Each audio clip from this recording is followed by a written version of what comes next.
Maintenant qu'on a eu l'avis de tous les participants, il nous reste encore un avis à récolter, c'est celui de Reda. Qu'en penses-tu et qu'as-tu à nous dire là-dessus? Bonjour tout le monde.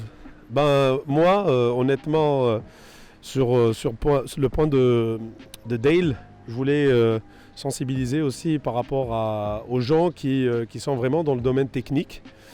Je viens de parler vraiment à un ami qui est étudiant en électricité.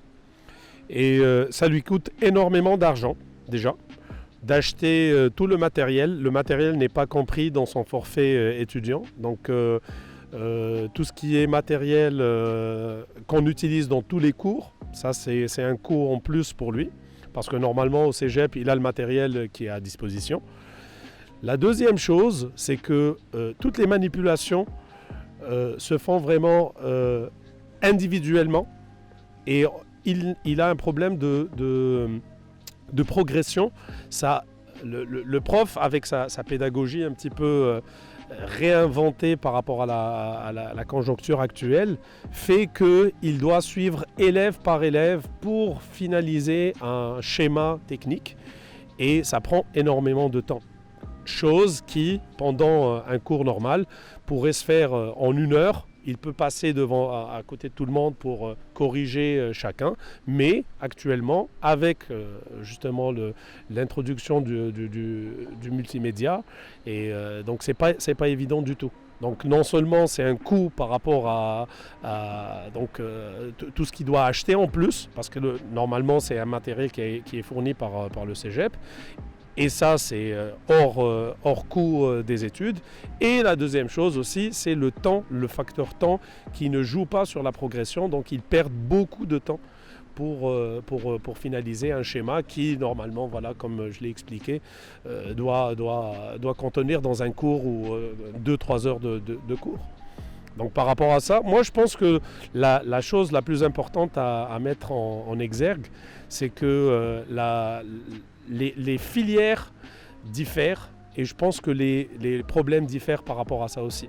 Tu as des filières qui sont sciences humaines ou qui sont pratiquement très faciles à passer en cours virtuel, mais les choses qui sont un peu plus techniques, je pense que là, c'est là où les problèmes surgissent le plus.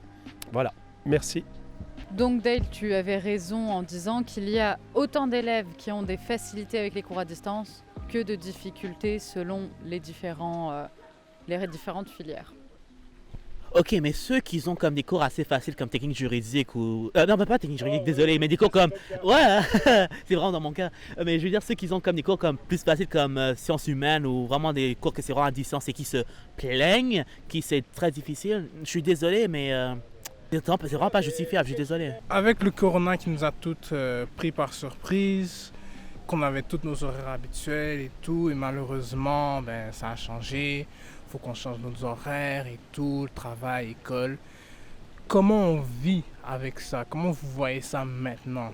Nos disponibilités, comment vous voyez ça? C'est qu'en fait, c'est vrai que ça change énormément. L'impact que ça a eu, le fait d'être à la maison versus d'être en classe, ça a eu un gros impact social avec les gens, avec les amis.